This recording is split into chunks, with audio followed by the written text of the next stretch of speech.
Welcome to Be Bold Branding, where we discuss the power of differentiating yourself through your own unique story and standout personal brand. Today, we're talking with an entrepreneur, author, and business coach who helps people structure their companies the right way, get business funding, execute the right marketing strategy, increase revenue, and increase the value of their business. And those are just a few of the things he does. And he's also going to share how he helps businesses find $10,000 in just 45 minutes. Of course, he finds a lot more money than that, but this is only the start, guys. I'm Tanya Eberhardt, founder of BrandFace, where we help business owners and entrepreneurs differentiate themselves, and we do that through personal branding. And I'm Michael Carr. I'm the COO of BrandFace. I was actually a client before I became a partner in the company. We're the only comprehensive personal brand building system across the globe. And we do Be Bold podcasts to help people just like yourself be more just like this guest we're fixing to talk about and be bold in putting themselves out there and growing their business. Yep. Our guest today is Krishna Mohan. He is an entrepreneur, business coach, speaker, and #1 best-selling author. He's been interviewed on Fox TV and multiple media outlets and is the president of, I love this name, Genius Visionary. Yep. He's managing partner of Capital Streets Investments, LLP, and the Gifting Boutique. Over the last 24 years, Krishna has helped 3 Fortune 500 companies and several startups focusing on sales, business development, and finance. His management style has been described as decisive and motivational, where success comes from a focused commitment to developing new business, cultivating relationships, training salespeople, and creating growth strategies. He's also a recipient of Global Visionary Award in 2020 from Vision World Academy. Krishna, welcome to Be Bold Branding. Thank you. That's a great introduction. Thank you for both of you guys. I'm honored to be part of your show today. We're very excited about it because we know that you have so much. Like there is 100 different ways that we could go about this interview to try to get our listeners as much of your knowledge as possible. We're going to try to pare that down to some very important ones. But just so you guys know right off the bat, like we're not even scratching the surface of what he can bring to the table in his business knowledge. But let's jump in there and let's delve and see where it goes. All right. You want to tell us maybe a little bit about you, how you got started in your profession as a business coach and consultant, especially like what was your inspirations? Yeah, so I come from corporate background. I worked for 3 Fortune 500 companies and worked in several management roles, sales, business development, middle-level management, and senior-level management, managed global partners, global clients. Worked in about 10 different industries. Through that process, I observed that many things don't work with these large companies, and they also observed what works and why they work. What are the things that they're doing it right, and what are the things which, from my perspective, are not working and that they did not do well.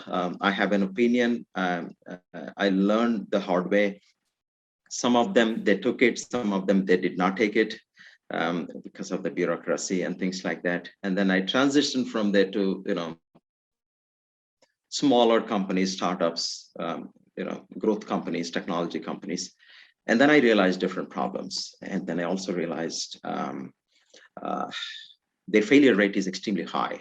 The small mom and pop companies and all that.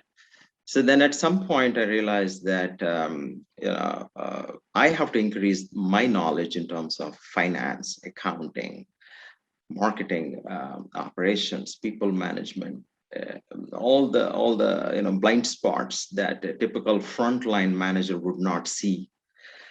You do your best to the best of your knowledge and your abilities, and you work hard.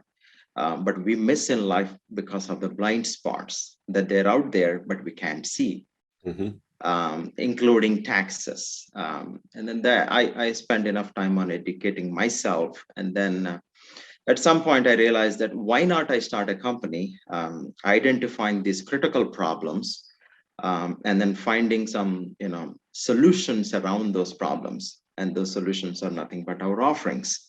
then there is a clear market for that. You know your customer, you know what you're offering, you know that there is a genuine need for that solution. And that's how I started Genius Visionary as a management consulting firm, helping larger organizations on many areas, you know, like valuations, due diligence, entity structuring, market expansion, growth, M&A advisory, M&A consulting. And for smaller organizations, we started business coaching practice, which is targeted towards revenue growth strategies, clearly results driven, and then funding and financing strategies, setting up business credit for business based on EIN. So we separate the business owner using their FICO and collateral. Try to bring all these things to the table, and that's how I got into the consulting world, and then started my own real estate company because of excellent advantages on taxes and all good things. I see so many opportunities out there, so many vehicles within the real estate to reach those goals. You could pick one or two, you don't need to be master in everything. You can be picking up one or two areas and then really do very, very well.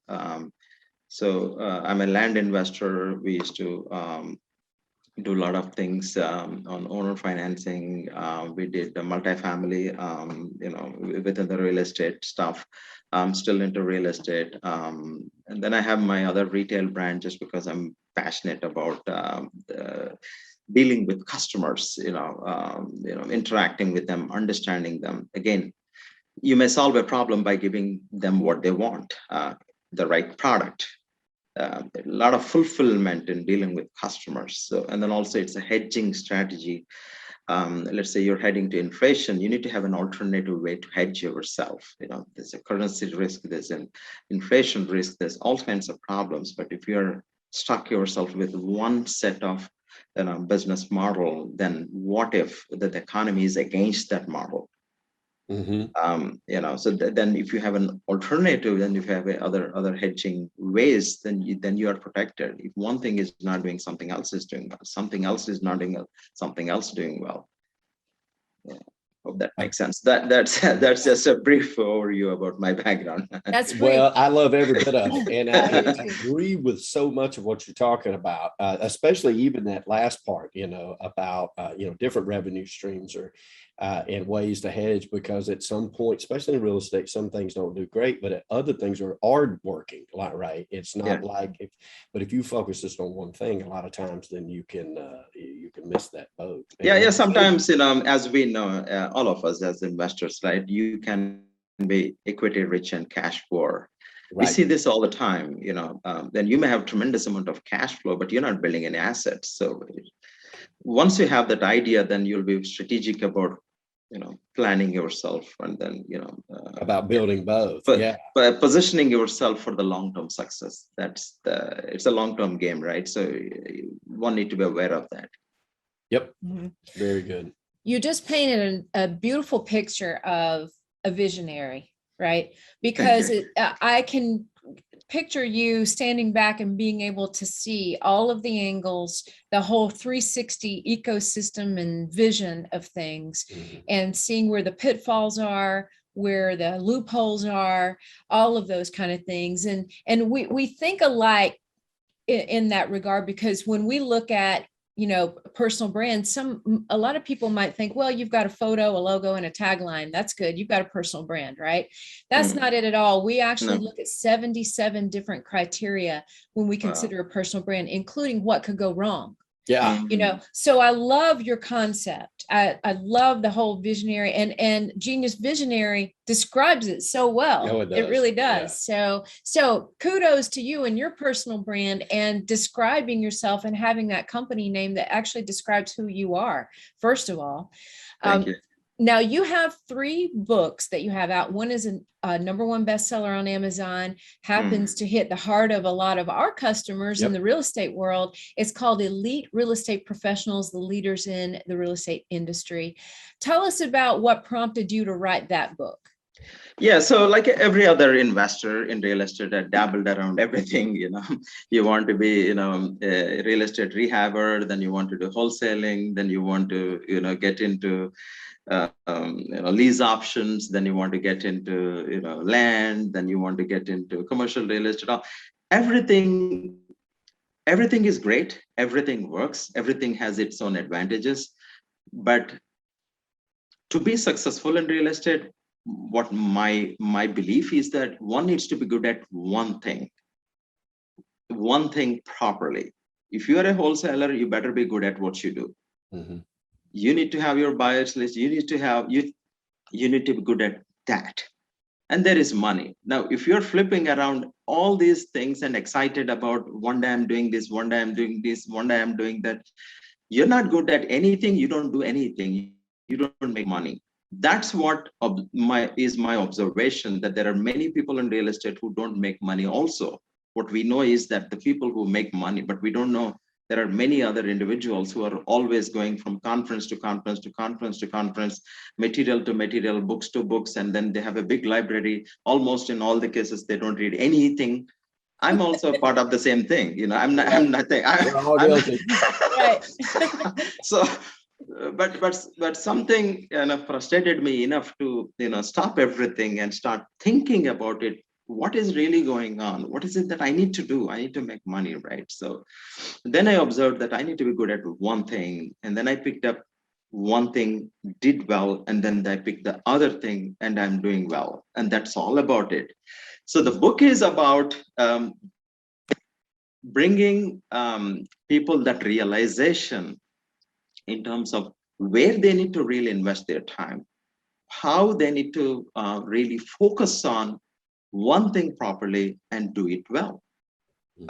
Even in today's market, if you take top 20% of the performers who really crush their game, they're not even doing the second thing. They almost do only one thing, and they become like a master in that. And then those are the guys who are actually coaches. Mm-hmm. They become so good in that game. They not only invest and make money, they become coaches, they become mentors, they become authors, and then they attract the future investors, the future partners through this process. It's a non-stop wheel. And then everybody keeps wondering, why is he successful? This is the same reason. What they need to understand is there is a lot of hard work behind that. You guys are in marketing, that we call something called push and pull. In life, the guys who are really getting the real deals are the guys who are using pull strategy. They're not in the push marketing. Agreed. That's what they're doing it. But why is that? That people who have money will get more money. People who are poor will lose more money. That's a law of nature. Mm-hmm. Yeah. The guys who are getting the deals are always having deals on the table. They're evaluating which one to pick and choose. But we need to get to that place where we are attracting investors, we're attracting deals, where we are in the right market, where we are walking the talk. We're not just talking, So some of these strategies are all covered in the book. And I'm being very frank and very open. I don't hide anything. I'm no fluff guy in real world. I'm very simple person, nothing complicated about it. It's all about results. That's pretty much it. Yeah, I love it. I absolutely love it. And you've got two other books that are really also, and again, I mean, we could spend hours talking about, I wish we had the time, but let's keep pushing in a little bit. You've got number 2 is Insider Secret to Build Business Credit and Financing. Yeah. And, we talk about, I'm in the real estate business also, and in the brokerage business, and of course with BrandFace, we help entrepreneurs be the face of their business.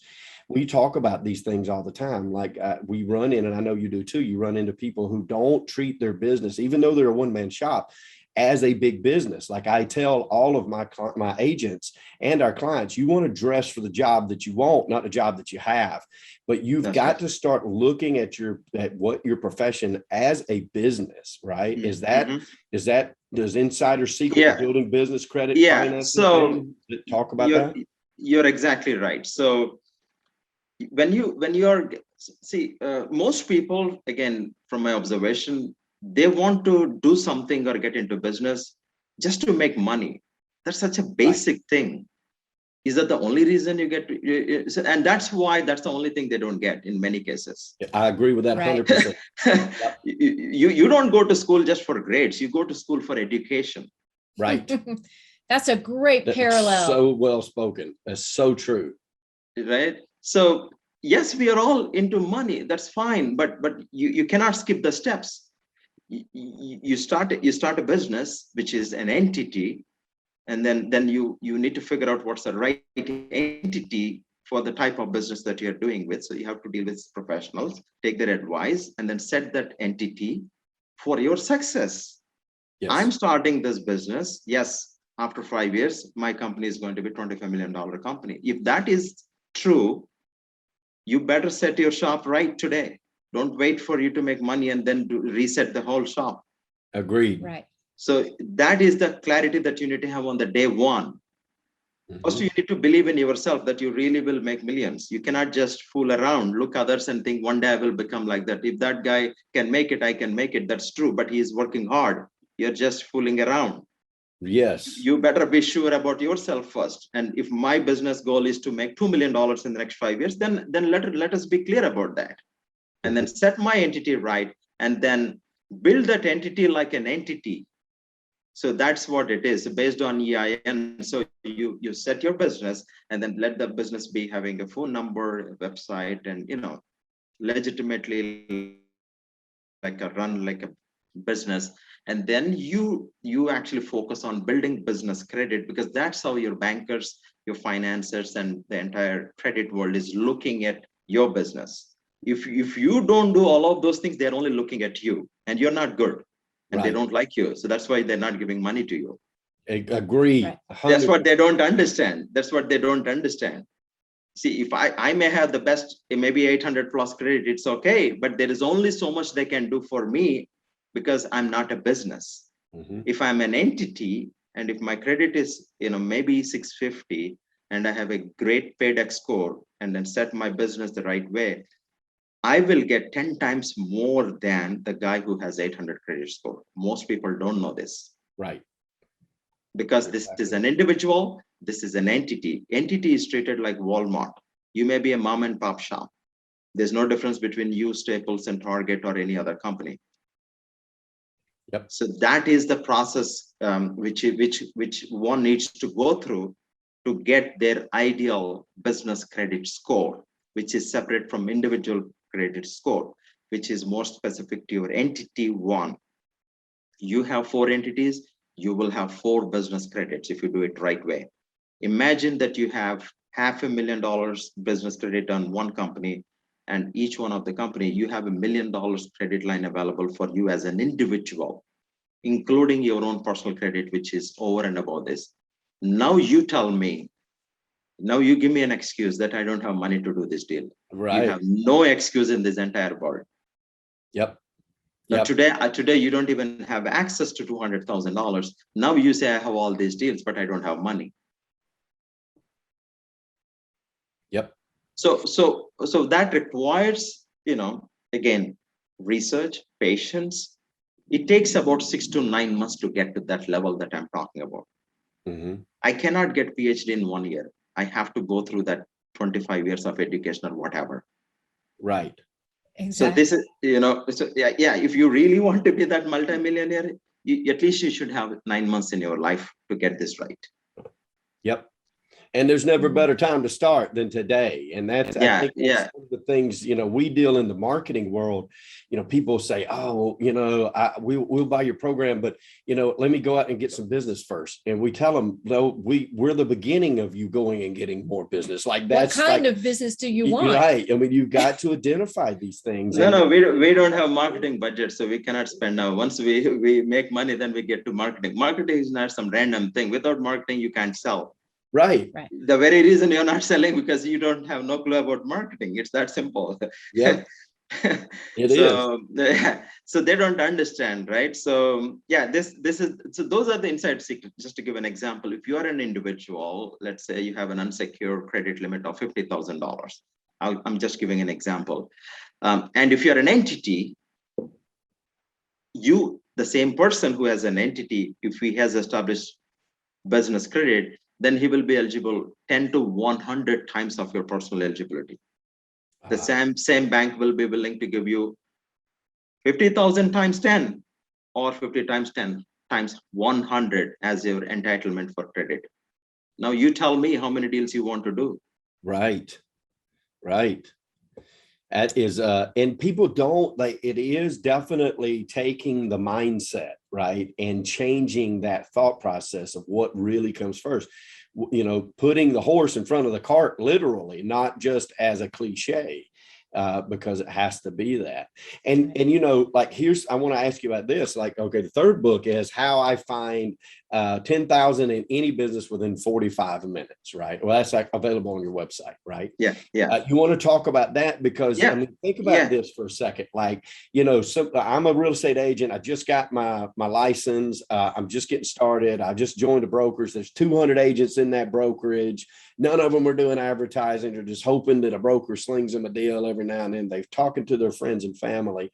But yet you could show them how, like, in 45 minutes, I can get you $10,000 that you can put towards your branding, that you can put towards a marketing plan that is going to attract that business, and you can build upon it. Right. You want to talk about that some? Yeah. So the whole concept is that, again, we are talking about across industries, not necessarily only real estate. Real estate, sure. Yeah, financial services, retail, healthcare, or any industry. Basically, first and foremost thing is most businesses have money in their books. Like, for example, if you look at their accounting, if you look at their depreciation schedule, if you look at their tax strategies that they're using, if you even look at their pricing, if I'm selling a product, if I'm selling a service, if I go and look their pricing, most of them are trying to cut down their pricing. They think if I reduce my price, I can sell more. That's not a good strategy. I almost, in all cases, all of my customers force them to increase their prices and then force them to focus on their value. Love it. Love it. Absolutely.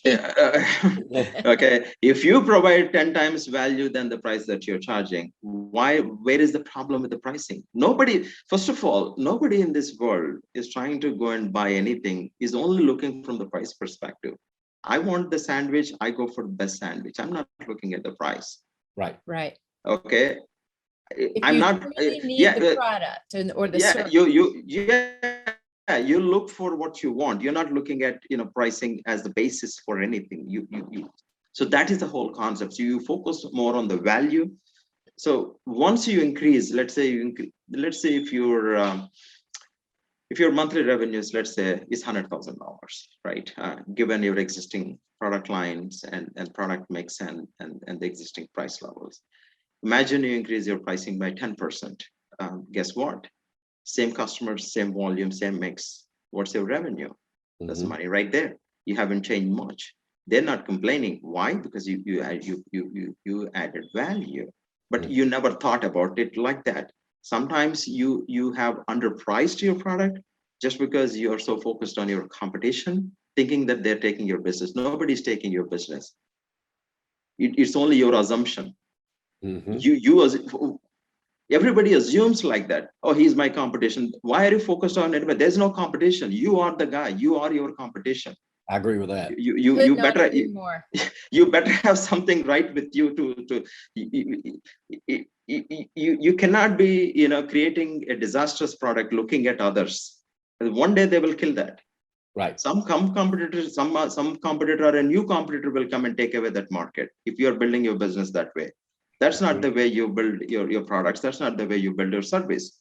So one of the way to find the money is through pricing. Other way to find the money is looking at their accounting in terms of how they are, again, structured. The structure has everything to do with the money you keep. Most people don't know. They're always focused on revenue. Oh, I got to make more money. I got to increase my revenue. What they're not understanding is how much are they keeping? What's the best way to keep? How can I increase more to keep with myself? Did you ever have an intelligent conversation with your accountant ever? I don't think anybody's having that intelligent conversation with an accountant because he thinks accountant's job is to keep the books in order. He can do something better than that, but he never tells you because you don't know how to ask. You don't know how to ask. Agree with Right. that. You just don't know how to speak to him. Right. If you know how to ask right questions, he will give the answers. He is not giving it because you're not asking. Because you're not asking. I agree Simple. with that so much. It's that And it's, simple. love you know, this I so tell far. people all the time, I'm like, you have to, small business owners and entrepreneurs, that your CPA, you have to pick the right CPA and spend time with them. And most people look at them as like, oh Once man, a year. I can go to Yeah. TurboTax and I do it for $400. I go to this guy, he's going to charge me $1,500. I'm like, yeah, but he's the one that goes to the seminars and talks to the IRS people. Like, he's the one that's not going to get you in an audit. He's the one that's going to protect you if you do get in an audit. Like, you need to spend time with this guy. My CPAs have always been a part of my business model. I go and have lunch with them. I sit down with them because they also deal with other industries and they can also tell you what's going on. They are a wealth of information. Same with your attorneys. I agree with you 100%. People don't ask the right questions. You need to go and sit with them and ask them, okay, if I'm growing my business by 30% next year, right? What are my tax implications? Yep. Right. Am I going to okay. Oh, he says, oh, next year your taxes, you got to be ready to pay like an extra $100,000. Okay. Now the next question is, how can I protect that $100,000? Right. Can you give me strategies? Oh, okay. Let me look into it. Then that's a homework for him. Yep. Oh, okay. Maybe you got to buy this asset. Maybe you got to increase the spend. Then you got to invest on education. Okay, so then those are all your legitimate reasons for you to protect that money. And Yes. if you haven't asked that question, he's not going to tell you. Next thing is you're worried, and then you try to cut corners, and then you're not doing the right things for your business. So or you get that tax bill and now you're like reeling for like 2 months and you're like, oh my heavens, and that you're not focused on your business, you're not focused on growth, and now you're behind the 8 ball, as they say. And yeah, I agree with that 1,000. So I want to invest cash, or should I invest the financing? Well, okay, so it comes with a cost. Okay, so then what are the write-offs? If you have this kind of intelligent conversation, guess what? Especially in real estate, the money is in the books. Right. Mm-hmm. There is so much money in the books, but if you understand that, so these are the kind of things that I bring into the table when I do the 45-minute strategy session, and I can quickly find out the money that's within them. They don't need to spend $1 to anybody. They don't need to spend $1 to me. They just need to be aware of what's really going on with them. Mm-hmm. And that's a good starting point. And then we can, extrapolate and take the business to the next level. That's the whole philosophy.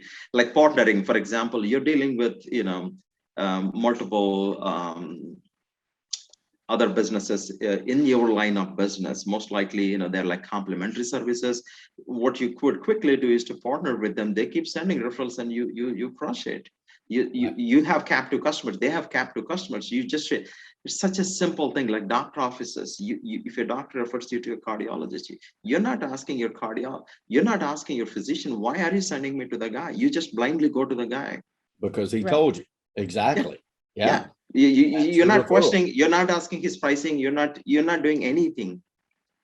It's the same concept we can implement in any other product, any other service, but we're not doing it. If we do it, it's free. There's no cost. Right. I love that. I do too. I love that thought process. We've got a good friend that talks about an upstream model that talks a lot about that, Justin Stoddard. And because it is, like you said, if you've partnered with somebody else that has a respective captive audience, and they say, here's your real estate agent, or here's your landscaper, or here's your architect, or here's your attorney. Like, it doesn't matter what service you're in or, business that you're in. That's for sure. And they send your business your way. It's both ways. Both parties benefit. Yeah. And everybody wins. Mm-hmm. Well, let me ask you this.